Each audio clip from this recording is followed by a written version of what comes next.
Hello students. আচ্ছা, তোমরা আমাকে একটা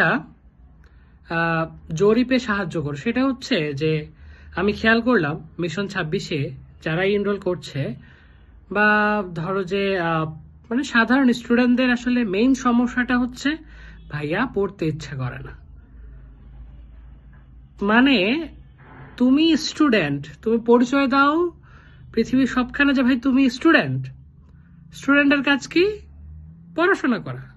তোমাকে কি বলে তোমার মা বাবা যে যায় বাইরে যায় ইনকাম করে আনো, কিংবা তুমি যদি মেয়ে হও তোমাকে কি বলে যে রান্না করো, থালা বাসন ধাও?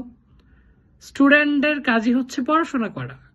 বাট তোমার ওই পড়তে ইচ্ছা করতেছে না। মানে স্টুডেন্টকে তুমি ধরো যে একটা যদি প্রফেশনের মতো দেখো, তোমার আসল কাজটাই করতে ইচ্ছে করতেছে না। তো একটা কথা বলবো, এই যে তোমার ব্রেনটা আছে না, বা তোমার চিন্তা চেতনা বা তোমার মনটাকে তোমাকে বুঝাইতে হবে যে ভাই পড়তে হবে। আমাদের ব্রেন প্রচন্ড ফাঁকিবাজ। আমরা যখনই বলি যে হ্যাঁ ভাইয়া পড়বো, দেখি, যদি, কিন্তু, ভাই বিশ্বাস করো তোমার পড়ালেখা হবে না। ব্রেন বলবে যে ঠিক আছে, ব্রেন তোমাকে বুঝাই দিবে, ও রেস্ট নাও শুরু করবে। আমাদের ব্রেন কিন্তু প্রচন্ড ফাঁকিবাজ। তো সেই জায়গা থেকে বলবো, তুমি যদি নিজেকে স্টুডেন্ট হিসেবে পরিচয় দাও, তোমার মেইন দায়িত্বই পড়াশোনা করা, এটা করতে হবে।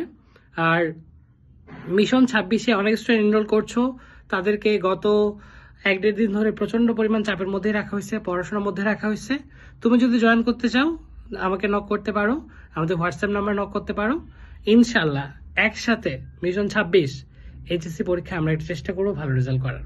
তোমাকে পড়ায় ধরে রাখার দায়িত্ব আমার এবং তোমার।